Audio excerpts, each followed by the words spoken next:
Hi there, fourth grade campers. I'm Miss Amanda from the Caroline County Public Library, and today I would like to share a book with you. It's called Bears Beware by Patricia Riley Giff. Many of you have received this in your activity boxes. If you did, you can look along if you want. If you want to take a minute, you can pause it and go grab your copy of the book. It's part of a series called the Zigzag Kids. This is number 5 in the series, but it's okay. I haven't read the other ones either. We can just jump right in and find out what happens in this one.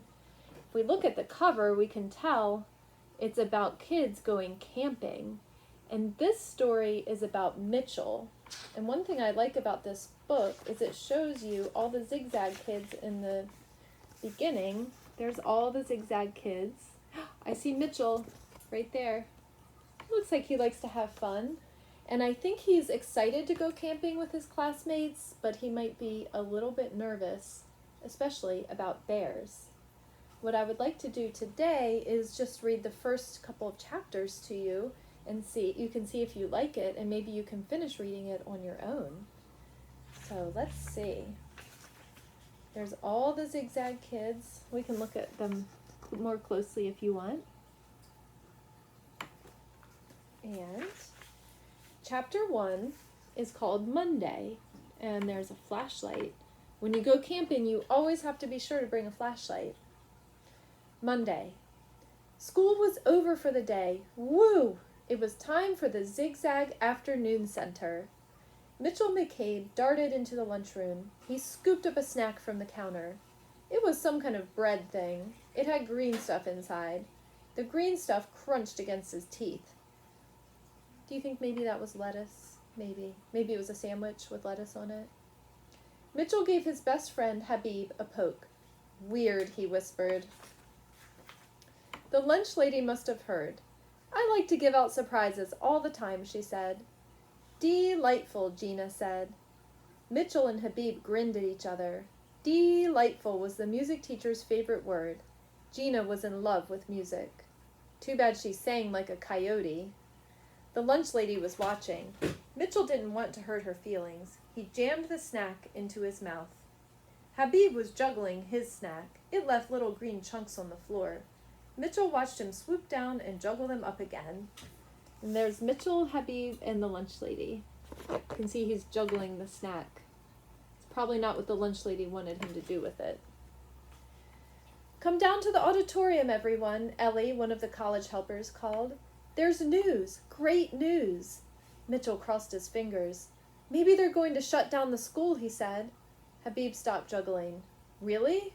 I saw it on television. A huge snowstorm. Whoosh! No school.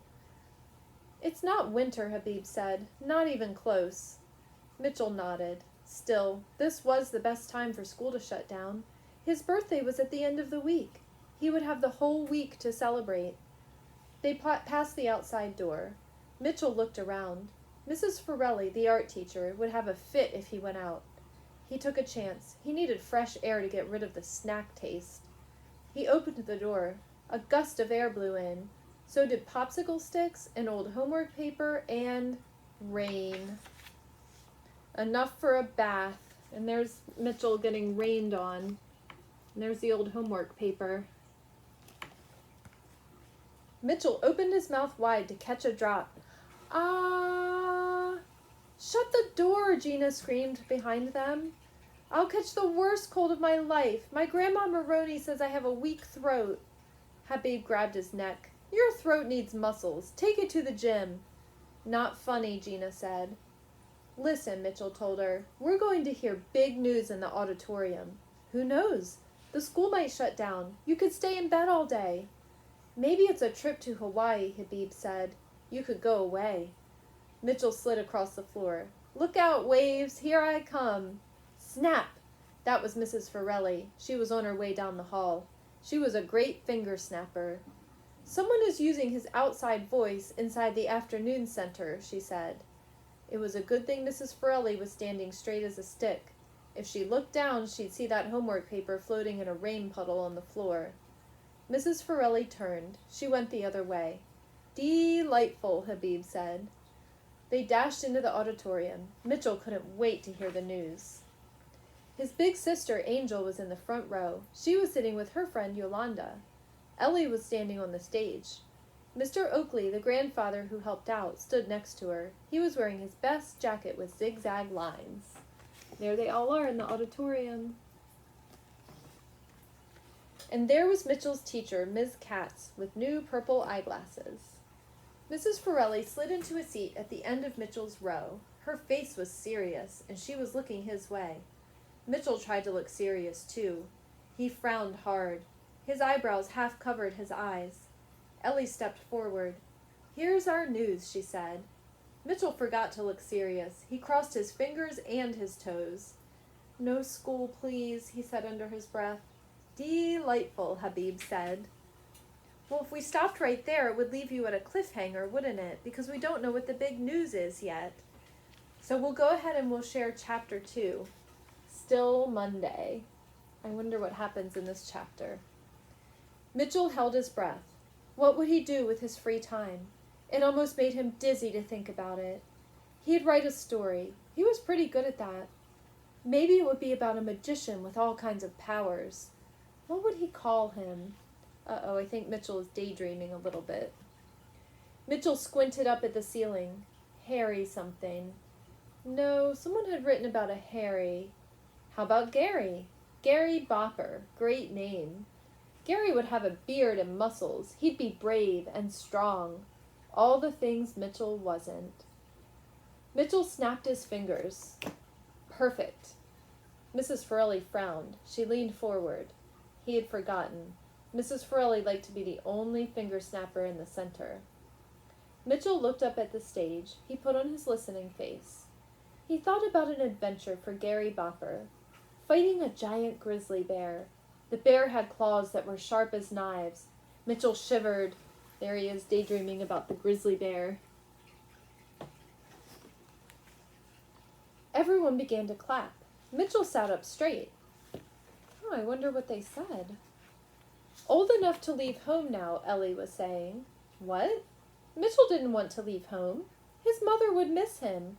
Who'd help his father carry out the trash? Who'd sleep with his dog, Maggie? Worse yet, what about his birthday? What about his presents? What about his birthday cake? Ellie smiled. "We'll stay overnight at the Zigzag Nature Center."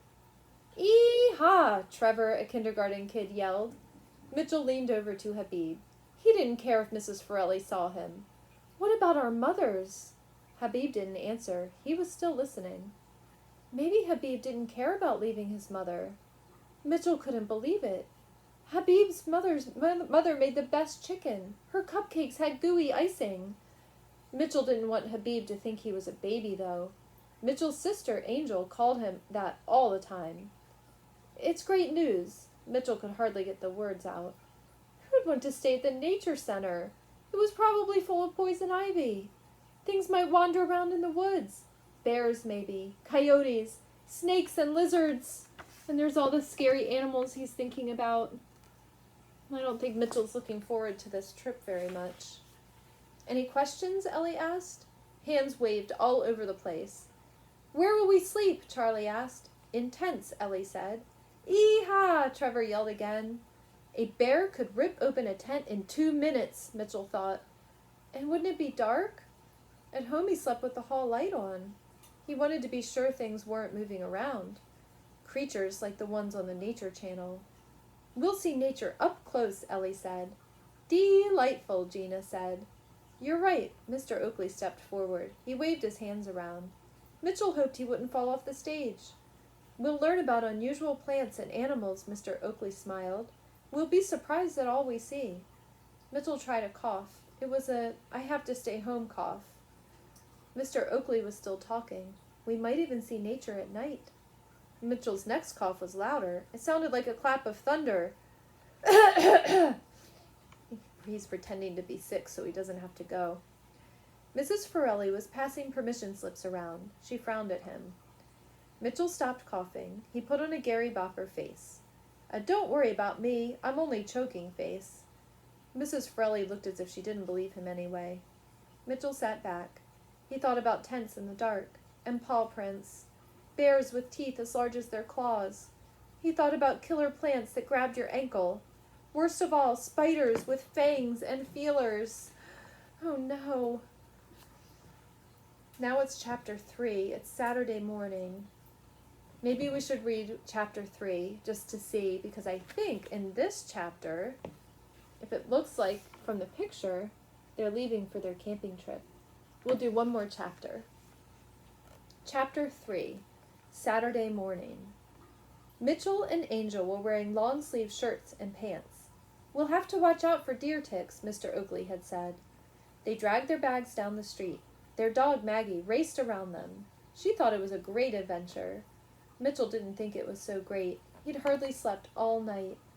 Mom walked with them. "Watch out for each other," she said about 100 times. "Don't worry," Angel said. "We'll be home by tomorrow afternoon." By that time, Mitchell's birthday would be almost over. "We'll keep an eye on each other anyway," Mom said.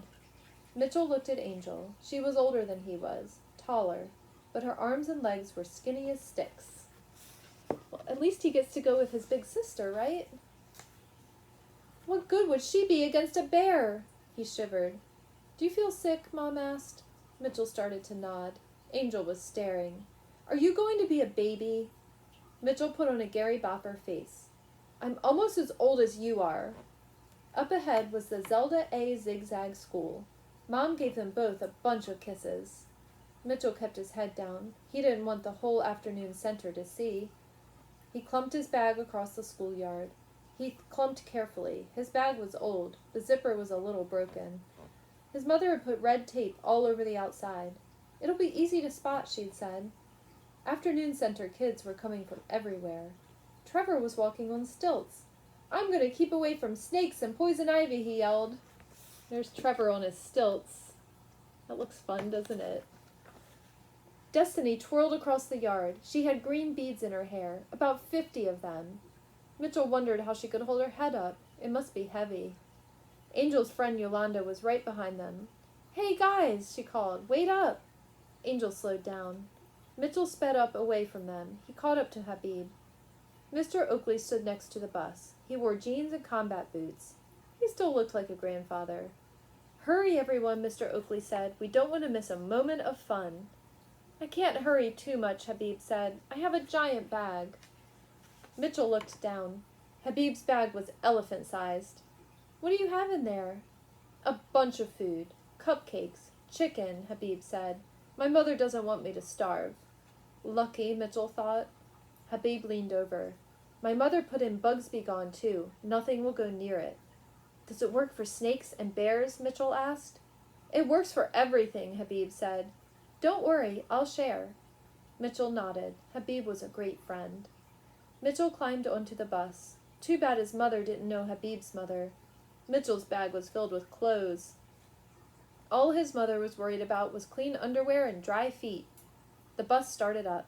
It wouldn't be a long trip. The Zigzag Nature Center wasn't far. "We can't walk, though," Ellie had said. "We have too much to carry. Tents, food, and nets." Nets? Were they going to capture something? Mitchell hoped the nets were ant-sized. He looked out the window. Maybe it would rain again. He poked Habib. "Do you think we'll go home if it rains?" Mrs. Forelli turned around. "Don't be silly, Mitchell. Zigzag kids are tough." Mitchell put on his Gary Bopper face. "Rain is good," he said. "Rain is terrific." How many hours were there in a day? Maybe 60?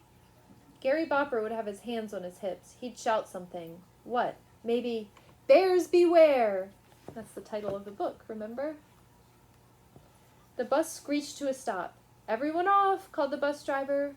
Mitchell scrubbed at the dusty window. They weren't at the nature center. He could still see the school. "The bus broke down," Habib said. "We're almost there," Mr. Oakley said. "We'll have to walk." "What about all this stuff?" Ellie asked. "Don't worry," said Mrs. Forelli. "The afternoon center boys and girls are strong as bulls." Lucky Mrs. Forelli. She looked like a bull, big and tough. No animal would mess with her. They climbed down from the bus. The bus driver threw out bags and boxes. A minute later, Mitchell had one end of the boy's tent pole on his shoulder. Habib had the other end.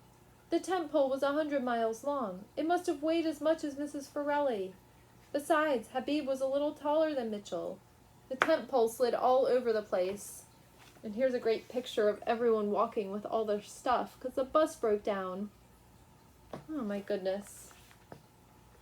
Sumiko and Destiny were carrying the girls' tent pole. Both girls were the same size. Lucky. Charlie had 4 bags on his back. He was bent over like an old man. Angel carried 2 bags. One of them was Mitchell's. He could see the red tape. "Let's go," Mr. Oakley said. They marched along. Mitchell could see Angel and Yolanda in front. Angel looked back. She was probably checking up on him already. She tripped over Yolanda's feet. The bags went flying. The one with the red tape opened. Mitchell could see his underwear hanging out. Mom had bought it for this trip. He raced forward. Never mind the tent pole. "Oof!" yelled Habib. Mitchell darted around Destiny. He threw himself on the bag. Behind him, Habib yelled, "Watch out!" Something hit Mitchell in the back of his head. "Oh no," Gina said. "They just broke the boys' tent pole." Oh my goodness. I feel like a lot more funny adventures await in this book called Bears Beware. Thank you for listening in with me, and I hope you enjoy it. See you later.